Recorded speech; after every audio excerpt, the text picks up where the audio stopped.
A Nova Canaã. Neste ano de 1973, Londrina está vivendo o seu 39º aniversário da sua emancipação política. A sua história é interessante em todos os setores, desde a sua implantação como povoado até os dias atuais, quando se fala em infraestrutura. Aqui, tudo é grande, o maior quando não, o único no Brasil, e às vezes até igual aos maiores do mundo. Diriam alguns que a força de expressão é mero bairrismo. Outros, entretanto, afirmam que é simplesmente ridícula. Há ainda os que acham como extrema ignorância. Seria problema de cada qual, apesar de dizer bem perto a todos os que aqui habitam. Na área da criminalidade, todavia, ninguém se atreve a dizer que Londrina é o maior centro do país ou do mundo. Aliás, relativamente deveria sê-lo, porque nos idos de 30 a 48 em diante, aqui metia medo, apavorava, chegavam levas e levas de pistoleiros profissionais, foragidos da polícia de outros estados, ladrões, assaltantes, enfim, toda espécie de marginalizados misturados àqueles que vinham em busca de melhores dias, cheios de esperanças mais verdes, atraídos pelas notícias. As melhores terras do mundo, de um roxo sem igual e de uma fertilidade espantosa, onde tudo paria e crescia, igual ao lugarejo, enunciando milagres. Apesar do ambiente e dos elementos evidentemente perigosos e famosos, os crimes contra a vida não assombravam, isto é, pelo número, pela quantidade. Aterrorizavam sim pela frieza, perversidade, monstruosidade, selvageria animalesca. Rotina. Corpos amanheciam frios numa esquina da famosa Rua Rio Grande do Sul, hoje Brasil. Um sem número de crimes foi praticado e os seus autores nunca descobertos. A polícia tinha medo também. Era uma polícia sem alguma condição para combater o banditismo e coronéis, fazendeiros, capitães e pistoleiros profissionais contratados por muitos dos poderosos da época que viviam em transas com terras devolutas. Jagunços sempre foram figuras proeminentes. Guardavam, vigiavam, acoltavam, matavam e tudo a mando de fazendeiros, latifundiários, grileiros, ladrões de terras. Não obstante, o lugarejo prosseguia sua caminhada de progresso sobre esteios frouxos, fincados na terra cheirando a sangue. Os que conseguiram superar aquela época e ainda vivem, confirmarão a nossa narrativa pura, simples, honesta e, sobretudo, com ausência total de pinceladas policrômicas e romanceações ilusórias. Ninguém acreditava que aquele lugarejo despretensioso chegasse a este monumento de força de vontade e de muito trabalho. Os ingleses que por trás do espírito bandeirante acalentavam interesses outros também não acreditavam. O negócio era outro minério, outras riquezas. O acaso funcionou e o povoado passou a vila, distrito e foi indo, até ficar deste tamanho, impressionante. E cresceu de qualquer maneira, sem técnica, sem planos e sem nada. A mera aventura foi tomando forma de coisa grande e, paralelamente, os problemas sociais, técnicos, que hoje, agora, continuam a exigir somas fabulosas, além das forças dobradas da tecnologia. A presença de marginalizados de toda a estirpe está explicada. Nova Canaã. Eram as melhores terras do mundo que faziam milagres e tudo mais. Atraídos pelo ambiente propício, aqui chegaram Capa Preta, gaúcho, barbudinho, baiano, capitão, Zé Mulé e uma infinidade.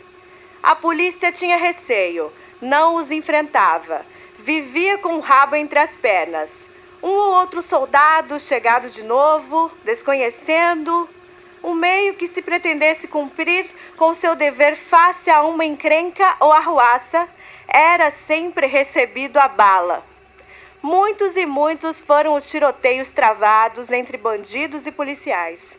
Não temos lembrança de um assassino da época ter sido preso. Era uma calamidade. Ao fórum, em Jataizinho, chegavam apenas processos de espancamento de mulheres, furtos e coisas outras sem maiores importância. A polícia preocupava-se em extorquir as donas de casa, as traviatas. Bebia, comia, amava e dançava de graça. Era terra de ninguém. Este é o trecho inicial do livro Crimes que Abalaram Londrina, publicado em 1973. A obra leva a assinatura de Marinósio Trigueiros Filho, um intelectual soteropolitano que chegou a Londrina em 1944 para fazer história na crônica policial. Marinósio era homem de múltiplas habilidades com as letras. Jornalista, escritor, compositor, poeta, e esbanjou lucidez para falar de como a cidade domesticou sua alma selvagem e brutal. Uma história de evolução evidente, mas com recaídas desconcertantes, como ouvimos nesta série, que chega agora ao seu último episódio. Desde que a caravana de desbravadores a serviço da Companhia de Terras Norte do Paraná começou a demarcar e dividir os lotes do que seria uma das maiores cidades do interior do Brasil, sementes de violência, intolerância, impunidade e injustiça foram semeadas, gerando uma colheita intermitente ao longo dos últimos 90 anos. O texto foi escrito por Marinósio no meio desta viagem no tempo. Em 1973, a digestão da barbárie já não era a mesma de 40 anos antes. O processo civilizatório havia triunfado, mas não era um antídoto 100% eficaz contra os piores instintos humanos. Quase meio século depois da descrição de Marinósio, Londrina está no mapa de um mundo completamente diferente, e a digestão de episódios violentos inclui outros ingredientes. Revolta e indignação saíram das passeatas e construíram estruturas organizadas de reação e prevenção. Setores mais desprotegidos da sociedade ganharam mais voz. As formas de violência típicas contra crianças e adolescentes, contra descendentes de escravizados, contra a população LGBTQIA+, e contra as mulheres, estimularam o ativismo e colocaram de vez esses temas na agenda social e política. Julgamos um trabalho importante, necessário, fundamental, porque a própria memória coletiva que nós construímos, é importante fazer parte dessa memória coletiva as injustiças que já produzimos no passado, né, o tipo de violência que já produzimos, que já toleramos no passado, porque essa consciência ela contribui para revisarmos os próprios valores sociais e talvez, muito provavelmente, determinada conduta, determinada tolerância que a sociedade apresentou com os réus, digamos, lá na década de 70, lá na década de 90, talvez isso hoje caracterize uma indignação nossa, e na medida em que ficamos indignadas com essa forma de violência, muda nossa percepção sobre a violência. Nos 5 primeiros episódios desta série, que cobrem um intervalo de 30 anos, foi possível perceber o amadurecimento deste fenômeno. Para ilustrar esta nova fase do convívio da cidade e do país com a violência, vamos apresentar o caso de Sidneia Aparecida Mariano. O relato é da sua irmã Silvana Mariano, ativista do NEAS, Observatório de Feminicídios de Londrina, grupo feminista formado em 2021 com o objetivo de denunciar, documentar e monitorar casos semelhantes. Bom, naquela altura, a Neia estava vivendo com o Emerson. Eles tinham já vivido uma união em um certo momento, se separaram. Nessa separação, ela viveu outra união, acho que ele também. Depois de um tempo, voltaram a viver juntos, estavam há não muito tempo nessa retomada. Viviam ela, o Emerson e os 4 filhos dela, 3 meninas e um rapaz. E ela estava querendo se separar dele. Ela estava fazendo um esforço para que ele tinha ido morar na casa dela. Então, ela estava fazendo o trabalho de convencimento para ele deixar a casa dela e ir embora. E ele vinha resistindo à ideia da separação, entre outras coisas, dizendo que não tinha para onde ir. E foram convivendo ali nessas condições. Isso deve ter durado umas 2 semanas.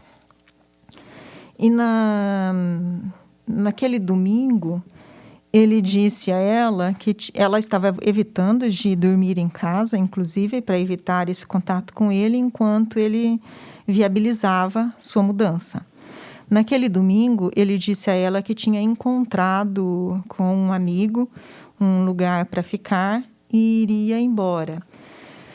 A gente avalia que, com isso, ela baixou a guarda, né? Ficou numa boa com ele, fizeram um churrasco naquele almoço de domingo.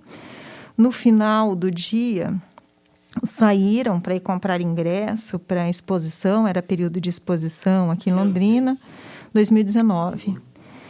Foram comprar ingresso da exposição, encontraram um amigo, foram juntos para o bar, ficaram os 3, uma boa parte do tempo ali no bar. Por volta de 1h30, ela teria feito a atualização do status dela no WhatsApp, com a foto dos 3 juntos no bar. Beberam, dançaram, comeram, etc. e tal. Fez essa tal atualização do status. Ok. Na manhã seguinte, meus sobrinhos acordaram e ela não estava em casa. Mas como ela vinha dormindo algumas noites fora, em virtude dessa circunstância, eles também não acharam que...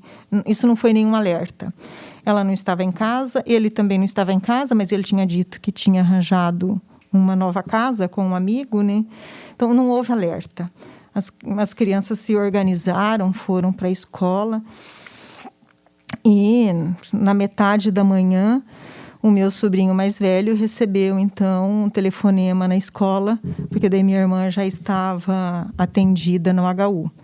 E daí que fomos descobrir toda a história. Naquela se supõe que, então, naquela madrugada, pode ter sido aí na casa de entre 1 e 2 horas da manhã, porque eles saíram do bar por volta da 1 hora. Então, ela foi encontrada no amanhecer, por volta de umas 6h30, por volta de 6h30, em uma estrada rural na zona norte de Londrina, e estava inconsciente. Mulheres que passavam a pé para ir ao trabalho ali na região viram, chamaram o socorro, acho que foi o SAMU, veio o socorro, ela foi levada para o HU. Então, o que se apurou é que ele asfixiou, ele deve ter avaliado que ela já estava morta e deve ter deixado o corpo naquela área rural. Na manhã seguinte, se as pessoas tivessem passado, ou quem quer que tenha passado de carro, provavelmente nem enxergaria. As pessoas que enxergaram ali, que a enxergaram é porque passaram a pé. E daí perceberam ela jogada lá. Então, foi uma coisa inacreditável para a época ela ter sobrevivido. Não se sabe por quanto tempo ela ficou sem oxigênio, e daí ela sobreviveu naquele momento com muitos danos cerebrais. Então, ela perdeu todos os movimentos, então, o cérebro dela ficou muito danificado por causa da falta de oxigenação, que nem se sabe por quanto tempo foi. Então, ela perdeu os movimentos, perdeu a fala, ficou tetraplégica, né, ficou quase 2 meses no hospital, saiu de lá com alimentação por sonda, a respiração por tráqueo. Então, um estado lamentável. Fomos tentando criar as condições de sobrevida para ela, e ela sobreviveu por 2 anos e 2 meses. E daí ela foi a óbito.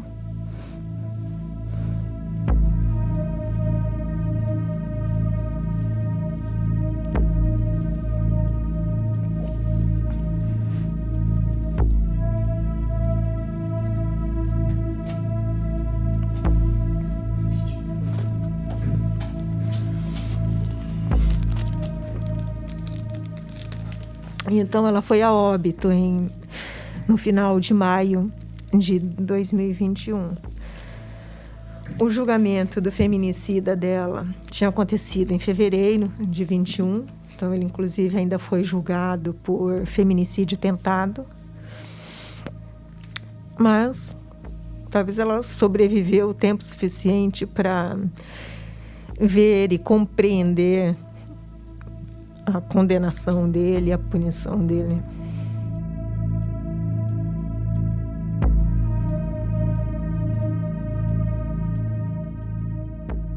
O ataque aconteceu no dia 8 de abril de 2019. A vítima ficou com sequelas irreversíveis. Após mais de 2 anos de sofrimento, Neia se foi no dia 30 de maio de 2021. 3 meses antes, o juiz da primeira vara criminal de Londrina, Paulo César Roldão, apenou o ex-companheiro dela, Emerson Henrique de Souza, a 23 anos de prisão, em regime fechado, por tentativa de homicídio triplamente qualificado, com agravantes de tentativa de feminicídio, motivo torpe e meio cruel, além de crimes de lesão corporal e ameaça. Eu sou Silvana Mariano, socióloga de formação e sou integrante do NEAS, Observatório de Feminicídios Londrina. Estamos em atuação há pouco mais de 1 ano e nossa formação aconteceu na ocasião em que nos mobilizamos para o julgamento do feminicida da minha irmã. Neia era minha irmã caçula. O julgamento do feminicida dela foi em fevereiro de 2021. Nós criamos a organização a partir de familiares e com colegas do movimento feminista, porque eu já atuo no movimento feminista desde algum tempo. E nós criamos uma campanha que foi Justiça por Neia, para o julgamento deste caso. E passado esse julgamento, nós tomamos a decisão de dar prosseguimento nesse tipo de trabalho, tentando chamar a atenção da sociedade para esses casos de feminicídio, seja consumado ou tentado, porque muitas vezes eles vão ao tribunal do júri com muito silêncio, muita invisibilidade, e acreditávamos que esse silenciamento e invisibilidade é mais favorável ao réu e pode até produzir um tipo de insensibilidade da sociedade em relação a esse tipo de violência. Hoje, talvez a principal atividade do NEAS diz respeito, então, ao acompanhamento desses processos. A gente tem acesso a qual é a pauta, digamos agora, qual é a pauta do mês de junho no Tribunal do Júri da Comarca de Londrina. De posse dessa pauta, a gente acessa os processos para identificar casos em que haja mulheres vítimas, e tendo mulheres vítimas, a gente tenta identificar se foi morte violenta, se tinha questões de gênero envolvidas. Com isso, estamos dizendo que a gente não segue só aquilo que o próprio judiciário já classifica como feminicídio. Nós buscamos também fazer a nossa inferência do que nós podemos enxergar como feminicídio, ainda que o judiciário não tenha enxergado assim, né? Ou ainda que a promotoria não tenha enxergado assim. Identificado um caso que, no nosso entendimento, é de feminicídio, consumado ou tentado, a gente estuda os autos desse processo. O levantamento mostra que Londrina teve quase 200 feminicídios em um intervalo de 20 anos, do ano 2000 a 2019. Neste período, a legislação que protege a condição feminina teve 3 marcos importantes. O primeiro, em 2006, com a aprovação da Lei Maria da Penha, especializada em punir a violência doméstica. O segundo, uma CPMI no Senado sobre a violência contra a mulher. E o terceiro, a proposta feita por este grupo de investigação no Parlamento, a Lei do Feminicídio. Esta mudança feita no Código Penal em 2015 acrescenta a condição feminina da vítima como um agravante para o crime de homicídio, além de incluí-lo no rol dos crimes hediondos.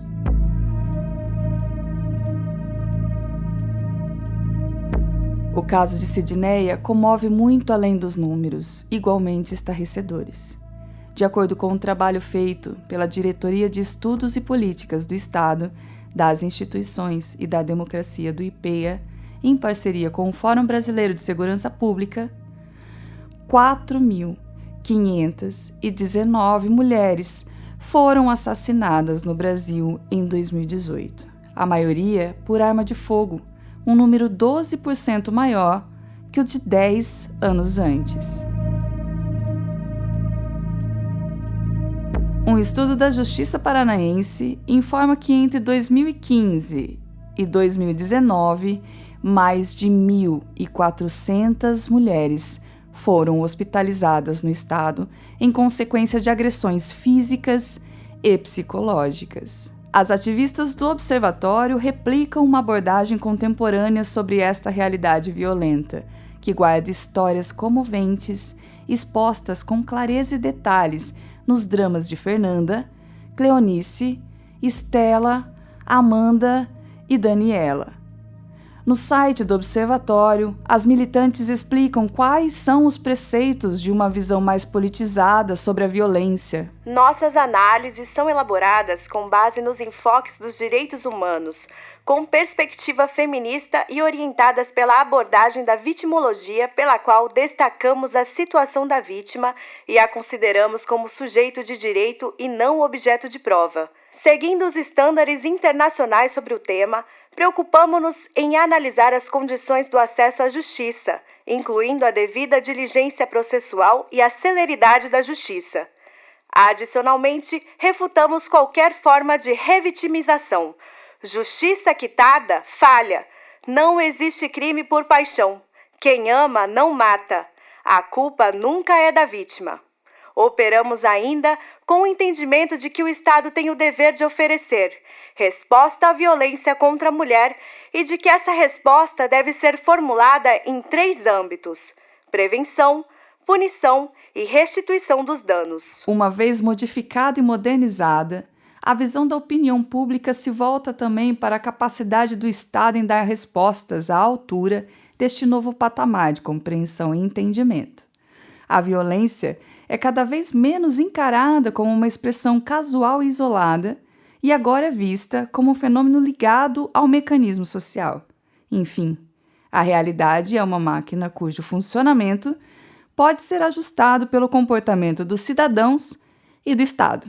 Quando aconteceu o júri do caso da minha irmã, eu nunca tinha estado em um tribunal de júri. Tinha que aprender o beabá de como acontece esse ritual. Então, nas nossas publicações, nós apresentamos isso também para criar esse processo educativo e tornar o tribunal de júri algo familiar às pessoas. E em várias circunstâncias, nós fizemos e continuaremos a fazer atos públicos. Então, daí ir para um ativismo mais direto, né, de agrupar mulheres feministas na frente do fórum e fazer uma performance em que demarque o fato, né, lembre da vítima e peça justiça, né, para aquele caso. Nós não fazemos em todos os casos os atos públicos, mas naqueles que nos parecem mais emblemáticos, mais sensíveis, a gente procura fazer. Polícias, Ministério Público e Justiça são engrenagens que arbitram este jogo brutal e que também são desafiadas a atuar de outra forma, mais afinada com esta nova mentalidade. Há muito o que fazer, como aponta o dossiê Feminicídio, Por que aconteceu com ela? Um documento elaborado pelo Tribunal de Justiça do Paraná em 2021. Entre os aspectos apontados como amigáveis à impunidade nos casos relacionados à violência contra a mulher, está a desigualdade de gênero no quadro funcional, responsável por acolher as vítimas, além de identificar e responsabilizar os agressores. Enquanto o Censo da Educação Superior de 2019 aponta que 57% dos estudantes de direito são mulheres, no mesmo ano, dados oficiais revelam que apenas 25% do efetivo da Polícia Civil no Paraná era feminino. Na Polícia Militar, a participação feminina era ainda pior, de apenas 12%. Nos julgamentos de feminicídios entre 2015 e 2019 no Estado, 55% tiveram atuação exclusiva de representantes masculinos no Ministério Público, instituição que tem o aval constitucional para defender os interesses do povo e a quem cabe acusar o agressor. Ouça este relato da promotora Suzana de Lacerda, que destaca também como a mídia, influenciada por este contexto desigual, também comete seus pecados. Na época que eu estava no júri, eu fui uma das promotoras e entre os promotores que fiz mais júris. Houve épocas em que eu fiz 5 júris na semana, fiz júri basicamente até o final da gravidez, voltei amamentando, fiz júri amamentando, algo que eu acho inclusive equivocado, né? Uma mulher que amamenta não deveria fazer júri, deveria ter a sua possibilidade de afastamento do júri. Não vejo isso como um mérito, vejo isso como um prejuízo a mim e a minha filha, mas era o que era ofertado no momento. Fiz um dos primeiros júris do PCC em relação ao homicídio aqui em Londrina, e fiz vários júris de feminicídio que na época nem eram intitulados de feminicídio, porque a lei do feminicídio é de 2015, mas eram júris que tinham uma exata característica de feminicídio, porque as mulheres morreram pelo fato de serem mulheres. E os comentários acerca desses crimes eram comentários absolutamente machistas, misóginos, em que a estratégia da defesa era menosprezar essas mulheres, imputar uma vida não digna ou não honesta a essas mulheres. E curioso que depois eu saí do tribunal do júri e fui para a violência doméstica, e eu digo que lá, eu gosto sempre de dizer isso, foi que eu aprofundei o meu estudo de gênero, engrossei as minhas lentes de gênero, e olhando para trás, eu vi que eu fiz um bom trabalho, mas poderia ter feito um trabalho melhor se eu tivesse o conhecimento de gênero que eu tenho hoje, mas contribuir para que a justiça fosse feita em relação àquelas mulheres. Porque a gente tem que fazer a crítica, né? E vamos fazer a crítica para todo mundo, inclusive para a mídia, né? Para a imprensa. Eu gosto sempre de lembrar disso, porque no dia em que aquela moça foi jogada lá do apartamento de Guarapuava, morreu uma mulher preta na periferia de Londrina, morta na frente de 4 filhos. Eu abri todos os jornais de Londrina, todos os sites de Londrina, e não tinha uma linha sobre essa mulher preta morta num feminicídio aqui, em que ela foi numa festa de aniversário de 8 anos da filha de uma vizinha, o cidadão entrou na casa dela, manteve os 4 filhos dela reféns, fez a filha adolescente ligar para ela, mentir que o filho dela mais novo estava doente. Ela voltou para casa e ele matou ela a facada na frente dos 4 filhos. Eu não vi nenhuma linha dessa mulher na imprensa. Então, aquele crime foi grave? Foi, mas esse não foi menos grave. Né? Porque eu acompanhei depois essas 4 crianças, e essas 4 crianças, elas nunca mais vão voltar a ser, eu vou usar uma palavra forte, mas normais, né? Porque elas viram a mãe ser morta na frente delas, né?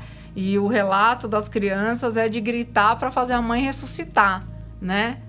Mas era uma mulher preta, periférica e pobre, né?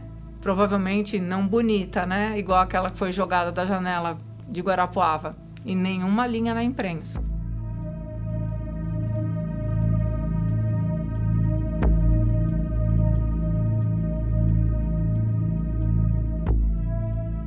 Nos 5 casos apresentados nesta série, é possível observar flancos abertos para a passagem dos vícios dos operadores do direito. São eles que mais conhecem as falhas institucionais recorrentes e delas tiram proveito. A inteligência policial esbarrando na falta de recursos tecnológicos e humanos é apenas um dos exemplos de vulnerabilidade. O valor do trabalho científico na investigação e a sua capacidade de gerar provas irrefutáveis ficam cristalinos em todos os episódios.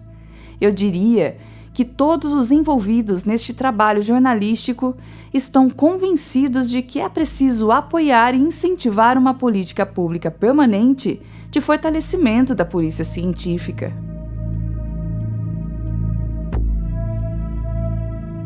Outra discussão importante que envolve o universo criminal é detectar e rechaçar todos os traços de uma cultura antiquada que se caracteriza por culpar as vítimas pela própria tragédia pessoal. Uma estratégia predominante, em especial no tribunal do júri. Aqui cabe um parênteses, afinal, por que existe esse formato de julgamento?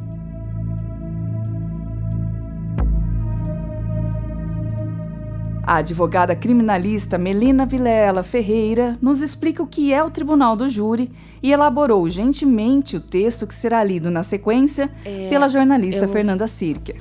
Acredito que o Tribunal do Júri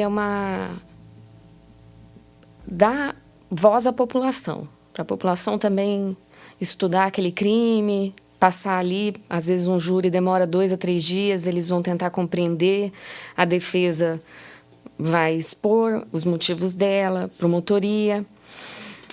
Infelizmente, a vítima também é exposta, né? Ali é como se importa a decisão do juiz, sim, mas os veredictos ali dos jurados também são importantes, os votos. E é importante o Tribunal do Júri porque visa um senso de democracia também. A população poder opinar sobre aquele crime, poder entender o que aconteceu. Também chamado de júri popular, previsto na Constituição Federal, foi criado para julgar pessoas acusadas de cometer crimes dolosos contra a vida. São crimes dolosos aqueles em que há intenção de matar. São escolhidos 25 cidadãos, e dentre esses, apenas 7 irão formar o conselho de sentença, ou seja, que serão responsáveis pela condenação ou absolvição do réu. A decisão do jurado é de acordo com a sua consciência e senso de justiça, e não segundo a lei. O intuito é que tenha uma democracia e que o réu seja julgado por pessoas semelhantes a ele. A vara criminal possui uma lista de pessoas da sociedade que estão em dia com as obrigações eleitorais, voto, e militares, no caso dos homens, em dia. Não pode haver parcialidade nessa seleção. Os 25 nomes são colocados em uma urna e 7 nomes são aleatoriamente escolhidos pelo juiz em frente do advogado de defesa e do promotor. Tanto a defesa como a promotoria podem rejeitar até 3 pessoas. Após escolhidos, Os 7 não podem se comunicar a respeito do caso entre si e nem com outras pessoas. Os jurados decidirão em resumo se o crime aconteceu, se o réu é responsável pelo crime e se o réu deve ser ou não absolvido. Os candidatos podem se alistar junto ao tribunal do júri de sua cidade, apresentando cópia da identidade e CPF, certidão negativa criminal e atestado de bons antecedentes. A Justiça pode pedir a autoridades locais, associações e instituições de ensino que indiquem pessoas para exercer a função. Não poderão servir no mesmo conselho marido e mulher, ascendente e descendente, sogro e genro ou nora, irmãos e cunhados, tio e sobrinho, padrasto, madrasta e enteado.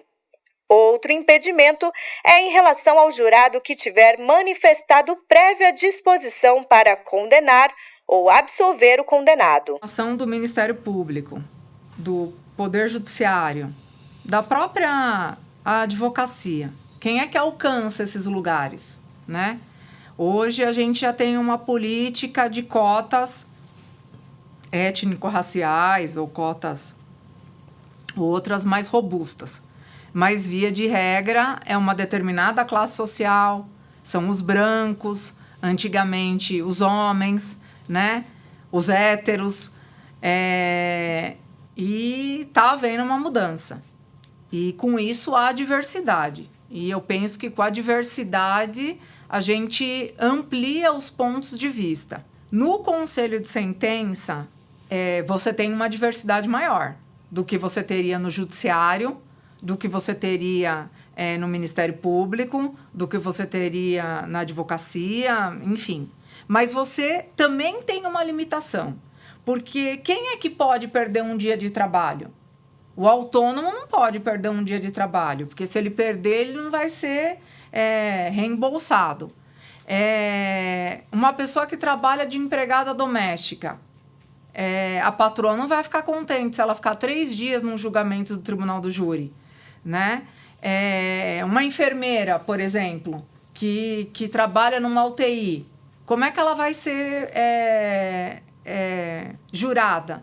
Então, há uma certa peneira de quem está, um perfil no tribunal do júri, mas ainda assim é um perfil mais amplo do que nós que formamos a carreira jurídica. E quando há o sorteio de jurados e que você tem a possibilidade de fazer aquelas recusas justificadas e aquelas injustificadas, a gente tem essa possibilidade de gerar essa multiplicidade de olhares, que eu, quando era promotora, buscava isso. Eu pesquisava o jurado no Orkut. Quem é esse jurado? O que ele pensa? O que ele posta? O que ele pensa da vida, né? Porque isso vai significar o que ele vai pensar sobre aquele processo, né? É um jeito de eu conhecer um pouco do que ele pensa, porque eu só vou ter aquele momentinho para conhecer ele, né? Eu não posso conversar com o jurado, os jurados não podem debater entre si, como nos Estados Unidos. Então, eu saber o que ele fala nas redes sociais, onde ele estudou, o que ele estudou, se ele estudou, né? Para mim é importante para entender como é que ele ia pensar acerca daquele caso. Ou como é que eu posso atingir? Ele tem filho? Ele tem filha? Qual é um pouco da história da vida dele, né? Então, essa era um pouco a minha reflexão. Então, apesar das dificuldades, que muitas vezes os jurados são pessoas ou que gostam, comerciantes que podem se afastar, mas os comerciantes donos, né? Não os comerciários, funcionário público, tal, ainda assim é um público mais diverso do que o juiz, né?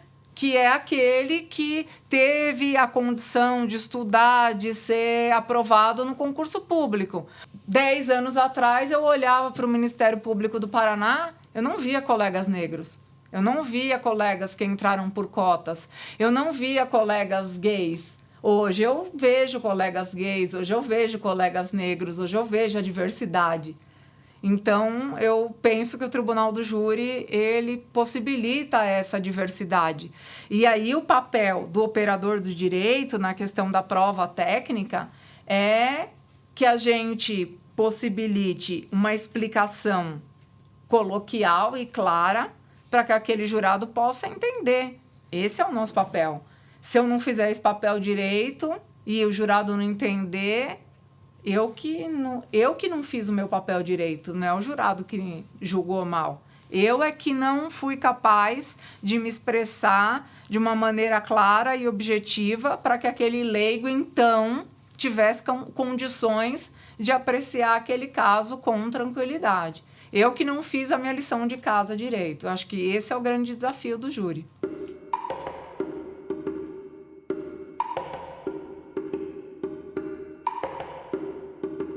Como você percebeu, a promotora Suzana de Lacerda também comentou o assunto.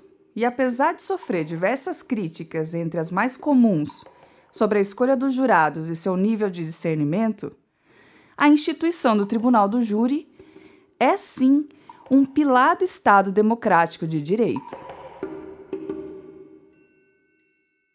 Outra reflexão obrigatória depois de ouvir a série é sobre um problema antigo da sociedade brasileira, ainda sem horizonte de solução: a morosidade do sistema penal.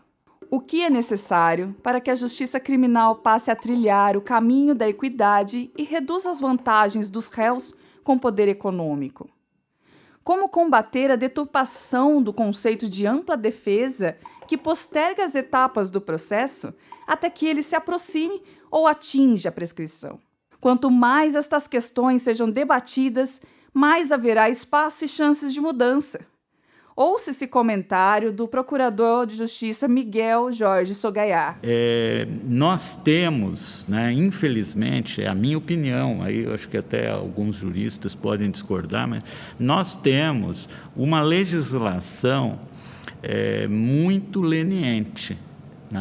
Nós temos uma legislação no Brasil que permite muito recurso. Se você pegar o Código de Processo Penal, o réu praticamente tem ali todas as oportunidades para, se ele quiser, como é esse caso que nós vamos falar aqui agora. Eu acho que ele foi condenado, pelo onde eu acompanhei, agora em Ponta Grossa, mas ele vai recorrer, podem ter certeza, já deve estar recorrendo. Então, depois do TJ Paraná, ele ainda pode tentar outros recursos no STJ, e esse me parece que é um grande problema no Brasil. Aí acaba-se chegando nessa ideia de impunidade que você falou, porque você permite muitos recursos. Então, no meu modo de ver, então, não tem que ter defesa? Tem que ter defesa, ampla defesa, tudo bem. Mas tinha que diminuir um pouco essa possibilidade de postergar o cumprimento, eventual cumprimento da pena. Se ele foi condenado pelo Tribunal do Júri, o cumprimento da pena tem que ocorrer. Agora, você tem direito, por exemplo, a um recurso, tudo bem, julgou, vai um recurso para o Tribunal de Justiça, no máximo aí, mais um recurso. Agora, se você pegar o Código de Processo Penal, eles têm 4, 5, 6 oportunidades de recurso, e isso realmente acaba levando à impunidade, porque tudo é muito, infelizmente, aí, feito para que o crime fique até mesmo algo convidativo. E chega o momento de fazer um breve balanço e até uma atualização dos episódios anteriores. A gente reservou para este epílogo fragmentos da nossa apuração que não incluímos nos episódios e nem nos extras. Vamos colocar agora as cartas na mesa.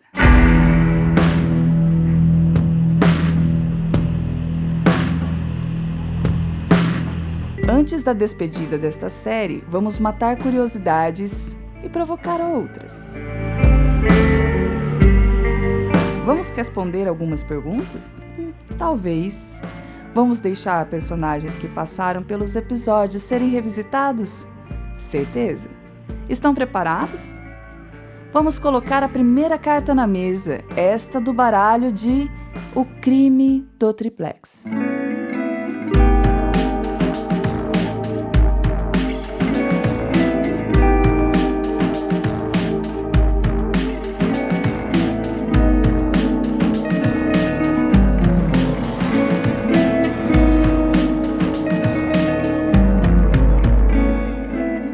Conseguir as informações era complicado. Era muito da fonte off, né? Porque ninguém falava, era só o delegado, então era muito muito off. Tudo ficou sem... Assim, eles não entregavam muito, sabe, a informação para você. Então, aí que a especulação ganhava mais espaço, entendeu?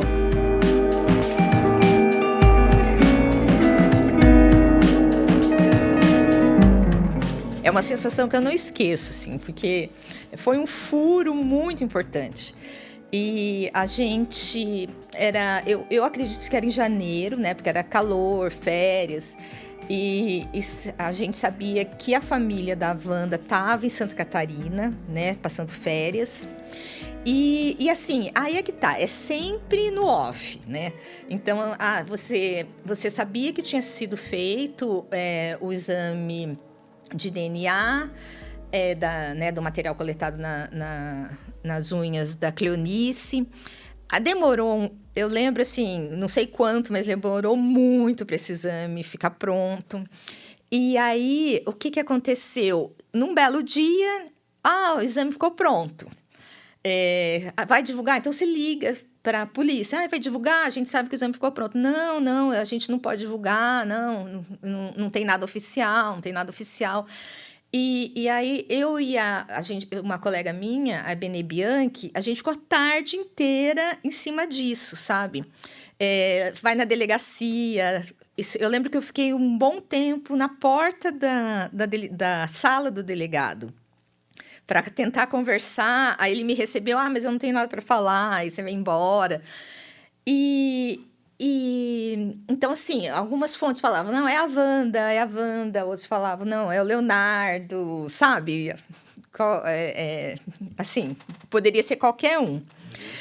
E uma colega nossa da sucursal de Curitiba, ela foi entrevistar o delegado-chefe em Curitiba e sobre um outro assunto. E na mesa dele, naqueles bloquinhos no papel, estava escrito Wanda. Ela perguntou para ele, mas essa é a Wanda Pepilhasco? Foi ela que... Por que você está com o nome dela aqui? Foi ela que matou? Ele desconversou. Não tem nada a ver. Quando ela chegou na redação, ela ligou aqui Quando ela chegou na sucursal, ela ligou aqui para a redação.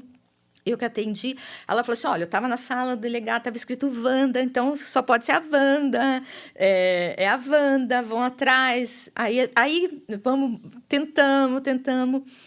E a gente sabia que ela estava em Santa Catarina. Uma outra informação disse, a polícia do Paraná já pediu para a polícia de Santa Catarina ir atrás do suspeito.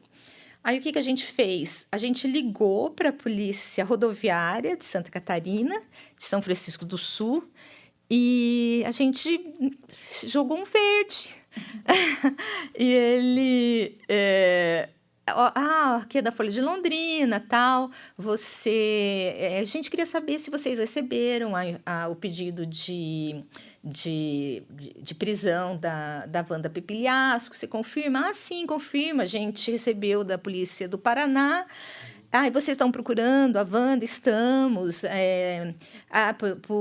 Por suspeito de homicídio. Aí ele confirmou tudo. E aí a gente deu no dia seguinte, né? A polícia de Santa Catarina procurava ontem a artista plástica Wanda Pepilhasco. E aí foi a Folha que fez essa matéria, sabe? Ela foi a primeira a dar esse furo. Foi exclusivo. Foi, e era um caso, assim, muito... Era nacional, era um caso nacional, sabe? Então, assim, mesmo que você não tinha internet, você não tinha nada disso, mas essas coisas chegavam no Brasil inteiro, era por rádio. Então, eu lembro que a TV, as rádios, aqueles programas policiais, eles liam a nossa matéria. Então, por exemplo, uma tia minha lá de São Paulo ligou: ai, nossa, eu vi aqui, fulano leu o seu nome, a Wanda Pepiliasco, né? Então, gente de São Paulo estava acompanhando tudo, sabe?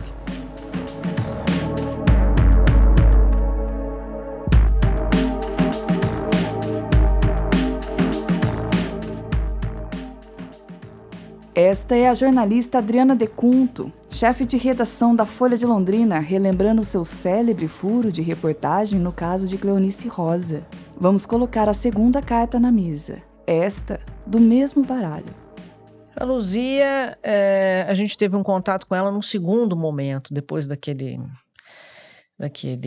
calor ali de ter encontrado o corpo do crime e tudo mais, que surgiu a Luzia, que seria aí uma segunda personagem. A gente não teve muito contato com ela, mas o contato que a gente teve é uma pessoa muito simples, muito calada, ela não era de ficar falando muito. Me pareceu que ela tinha muito medo, né? Era um mundo meio desconhecido para ela. Eu não sei se ela tinha, inclusive, a dimensão da acusação que estavam fazendo contra ela. Eu não sei se ela entendeu isso completamente, assim. Então, ela me pareceu uma pessoa muito humilde, muito simples. Conheci a família dela depois também, gente do sítio. Ela veio para cá nessa tentativa de ter uma oportunidade na cidade, até que tudo isso aconteceu e rompeu esse sonho, não só para ela, mas como para a família também. A gente teve o primeiro contato com ela com a questão da prisão, né? Que fizeram todas as imagens na questão da prisão dela. E depois eu fui na delegacia atender um outro caso, fazer uma outra matéria, e encontro ela lá. Estava ela sentada num banco, próximo ali à triagem da Polícia Militar, dentro da 10ª Subdivisão Policial. Estava quietinha lá, eu até fiquei em dúvida que era ela, né? Porque é uma pessoa que foi acusada de um crime tão horrível. Está sentada, sem nenhum tipo de algema, nada, nenhum controle, não tinha nenhum policial com ela estava sentada lá. E eu comecei a conversar com ela. Falei, você confessou o crime? Ela falou, não, mas eu não matei ninguém. Eu falei, mas você confessou o crime? Ela falou, não, mas eu não matei, é que eles me obrigaram. Eu falei, mas te obrigaram como? Aí ela falou, me levaram para um lugar, eu fui afogada, eu fiquei com muito medo. E aí eu falei, a gente pode gravar? Que eu estava com a equipe do SBT na época. E ela falou, pode. Por isso que eu falo, ela não tinha nem noção, assim, muito do que estava acontecendo, do que ela podia ou não podia fazer, né? E gravei com ela. E ela contou que ela foi levada para um lugar, que eles ameaçaram, que era para ela confessar, que eles afogaram. E nessa descrição, ela contou exatamente o lugar onde ela foi. E ela começou a dar detalhes, né? Era uma área rural, tinha um laguinho, tinha umas casas. Ela citou, eram casas meio coloniais, assim. Ela citou até a cor das casas, que eram amarelas. Tinha não sei quantas árvores, porque ela passou por tudo, ela foi gravando aquelas imagens.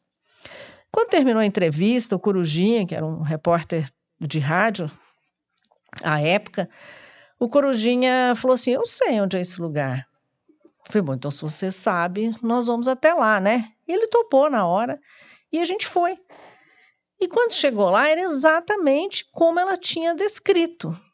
Então, o que a gente fez? Usou a entrevista dela como se fosse uma nota coberta, né?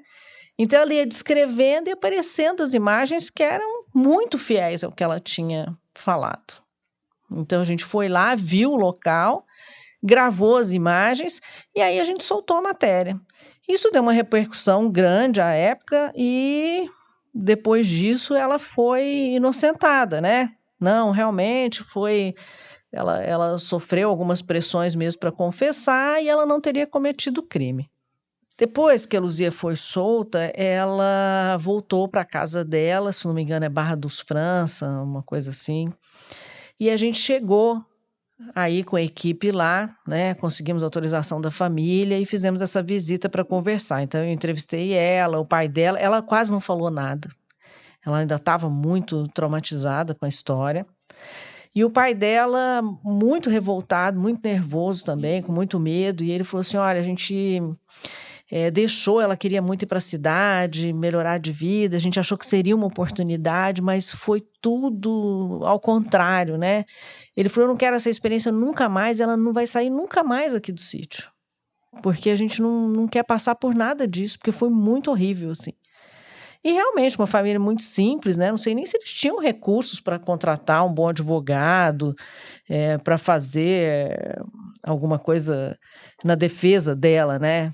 Depois, o que a gente teve de informação da Luzia é que ela teria entrado com uma ação contra o governo do estado e que ela foi indenizada por ter sido acusada injustamente, ter ficado presa um tempo lá. Eu acredito até que nem foram muitos dias, né?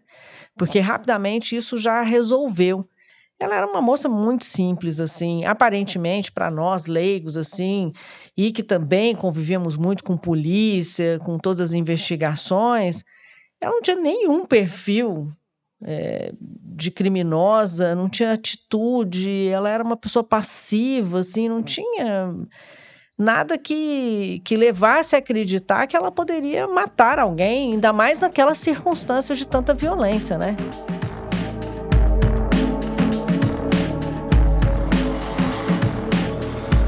Você acaba de ouvir sobre os bastidores de outro furo de reportagem, este da jornalista Raquel Rodrigues. Como você percebeu, ela acabou de falar sobre a doméstica Luzia Colombo, que deve voltar a ter a sua inocência questionada pela defesa de Wanda Pepiliasco, no já anunciado recurso que vai pleitear a revisão processual. Aliás, nossa equipe fez uma pesquisa breve sobre como vive hoje o filho mais novo de Wanda, Leonardo Pepiliasco, e descobrimos que ele, como pai, é formado em engenharia civil e um empresário do setor de construção civil em Cuiabá. Um dos CNPJs da família tem capital estimado em mais de 3 milhões de reais, com histórico em participações de concorrências públicas e responde a inúmeros processos no Tribunal de Contas, Tribunal de Justiça e no Tribunal Regional do Trabalho, principalmente nos estados do Mato Grosso e Paraná.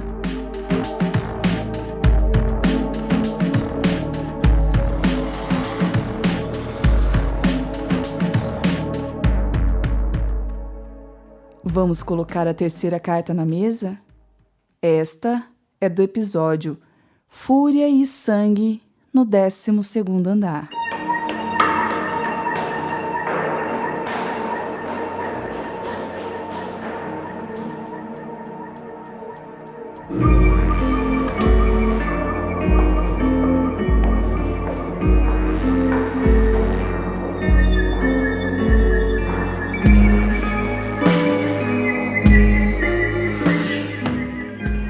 A Polícia Civil de Londrina garante que não esqueceu o homem acusado de assassinar Fernanda Struzani, sua ex-mulher, em agosto de 1989. Marcos Campinha Panissa nunca foi encontrado. Em entrevista exclusiva à Folha, o delegado de homicídios João Reis revelou que recebeu uma denúncia há quase 2 anos de que o assassino não estaria tão longe do Paraná. A informação partiu do promotor Ricardo Domingues, na época titular da 11ª Promotoria, vinculada à 1ª Vara Criminal. O representante do Ministério Público foi informado anonimamente e repassou os detalhes para o delegado, que preferiu não revelar o nome do estado que Panissa estaria escondido, com medo de prejudicar as investigações. Entre julho e setembro de 2020, investigadores londrinenses trocaram detalhes com outros policiais da casa onde Panissa estaria morando. Uma campana foi montada na frente do endereço, mas o foragido não estava no imóvel. Não foi uma coisa rápida, porque o caso é bem complexo. Possivelmente ele usa documento falso.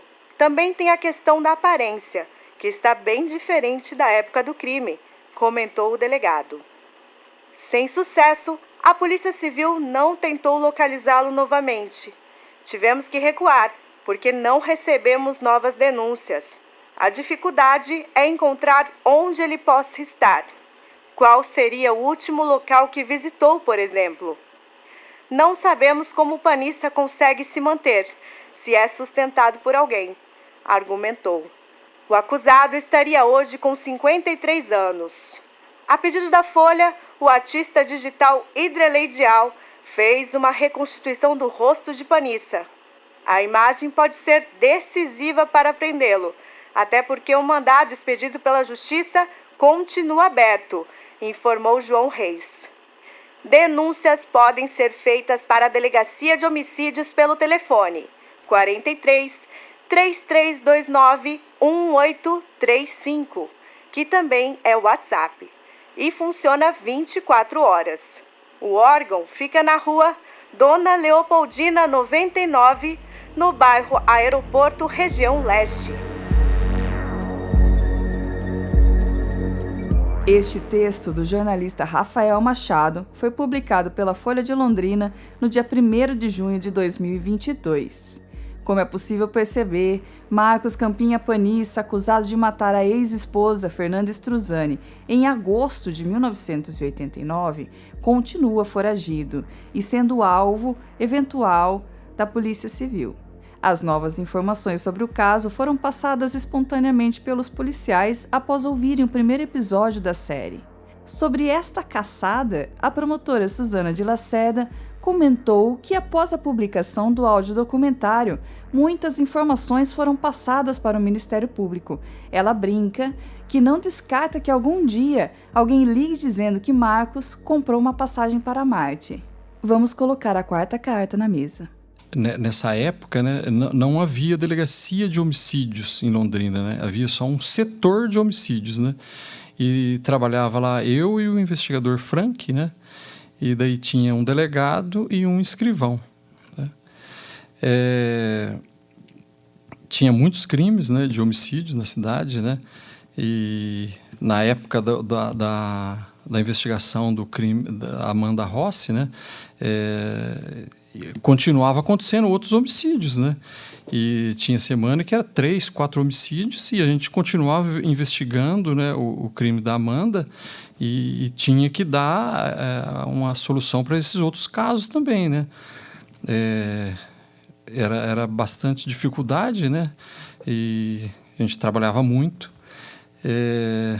Então a gente tinha era de 70% a 75% de solução dos homicídios, apesar de ser só nós dois investigadores.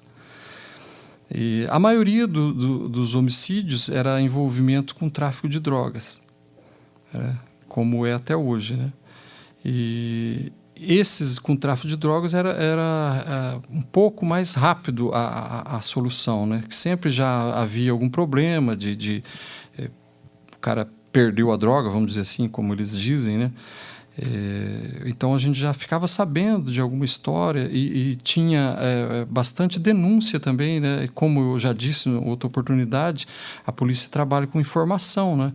Então a gente recebia muita denúncia pelo 197, né? O disque denúncia da Polícia Civil. E apesar que a gente tem que, às vezes essa denúncia ajuda, às vezes até atrapalha também em algumas situações. A gente tem que checar tudo se tem veracidade aquela denúncia, né? Mas esse disco de denúncia ajudava bastante. Chegava cedo, né? Bem cedo, e às vezes até 10 horas da noite, algum dia meia-noite, dependendo de tivesse que fazer alguma diligência em outras cidades, né?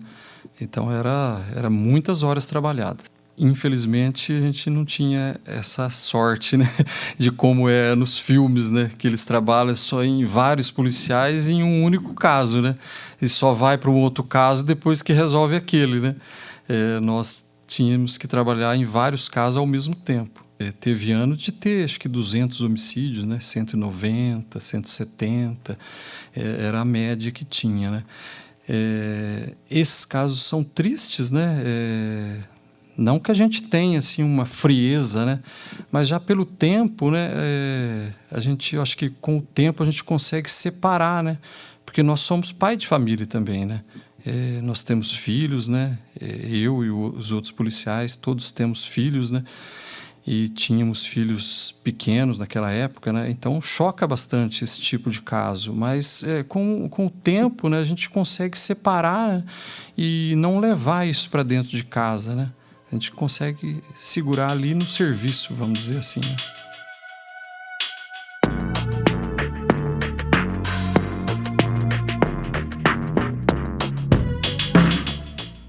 Sérgio Francisquinho é um investigador experiente e colaborou conosco no episódio Assassinato na Casa de Máquinas. Foi um dos 2 investigadores no caso de Amanda Rossi e hoje está lotado na delegacia de Arapongas. Vamos colocar a 5ª carta na mesa.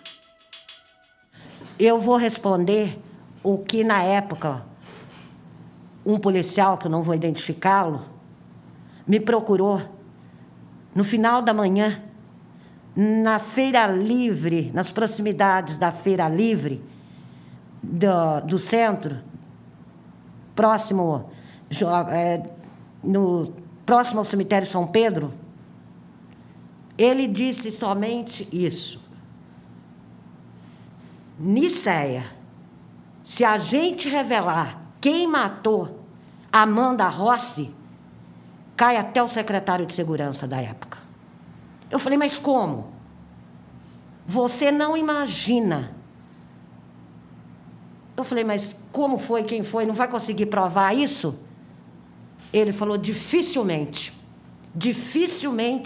vai se chegar na pessoa,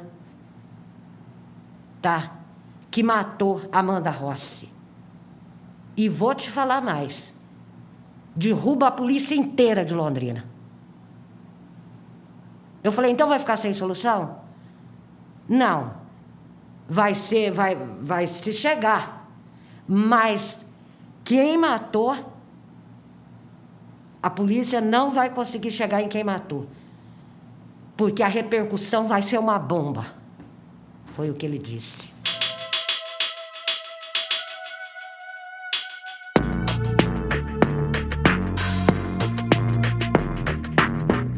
A jornalista Nicéia Lopes coloca uma pulga atrás da orelha de muita gente ao falar da confidência misteriosa de um policial na época que a cidade inteira se perguntava, afinal, quem mandou matar Amanda Rossi. Vamos colocar uma 6ª carta na mesa.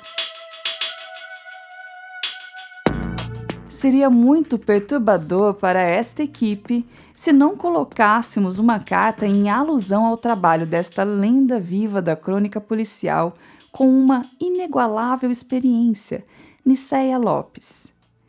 Ela é uma justa representante da classe, com décadas de trabalho de campo, de boletins ao vivo, desde os telefones públicos da Rua Sergipe, em frente ao Cadeião, ocasiões nas quais a cidade poderia ficar perplexa, revoltada ou tranquilizada com alguma novidade na voz dela. Vamos ouvir então essa voz contando o seu primeiro dia na 10ª Subdivisão Policial. Eu trabalhava na Rádio Clube, na época localizada na Avenida Bandeirantes, e trabalhava com o repórter policial Ângelo Gaiotto, que trabalhou também na Folha de Londrina, e na época ele trabalhava lá na Rádio Clube. Ele apresentava um programa chamado Rádio Fatos, um noticiário, um resumo do noticiário do que acontecia durante todo o dia na área policial. E ele ficou doente. Só estava apresentando o programa e pediu para que eu fosse substituí-lo na 10ª SDP, para fazer o resumo das notícias policiais. No primeiro dia, já cheguei na 10ª SDP, o que chamou muita atenção, uma mulher fazer polícia na época, e tinha um travesti que tinha sido assassinado. A travesti não tinha identificação na época. Eu precisava dos dados dela para que fossem divulgados, para que a família fosse localizada e o corpo fosse encaminhado para necrópsia. Voltei para a rádio, divulgamos, a família foi localizada e ela foi identificada. Bom, ainda há muito a dizer sobre os casos abordados na série, além de fazer várias investigações dos inúmeros outros lembrados pelos ouvintes. Mas o Banco dos Réus termina aqui, pelo menos por enquanto. Obrigada por ficar conosco.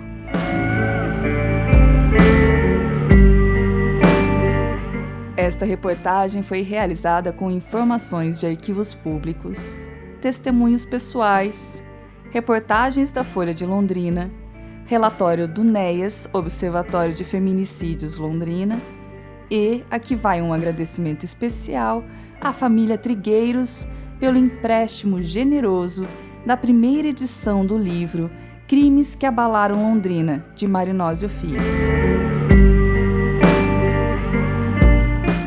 O Banco dos Réus é um audiodocumentário produzido pela Folha de Londrina com o apoio do ICFJ, Centro Internacional para Jornalistas, Meta Journalism Project, ANJ, Associação Nacional de Jornais, ANER, Associação Nacional de Editores de Revistas.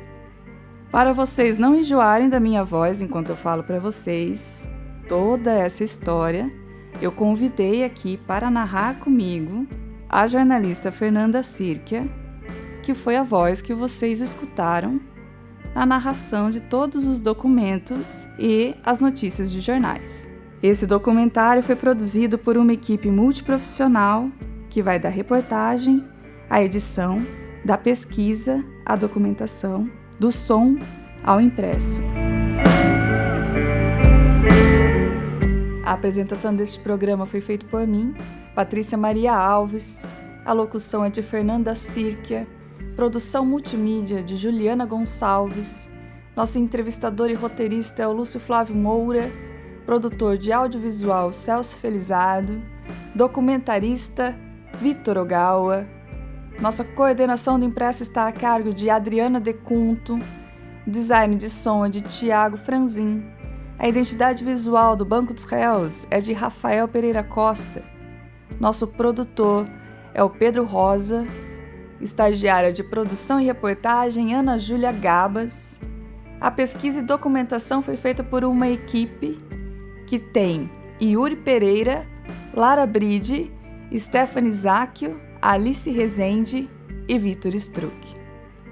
A mentoria ICFJ e Meta é de Luiz Fernando Bovo. No primeiro dia que eu estava substituindo o então repórter Ângelo Gaiotto. Apaixonante.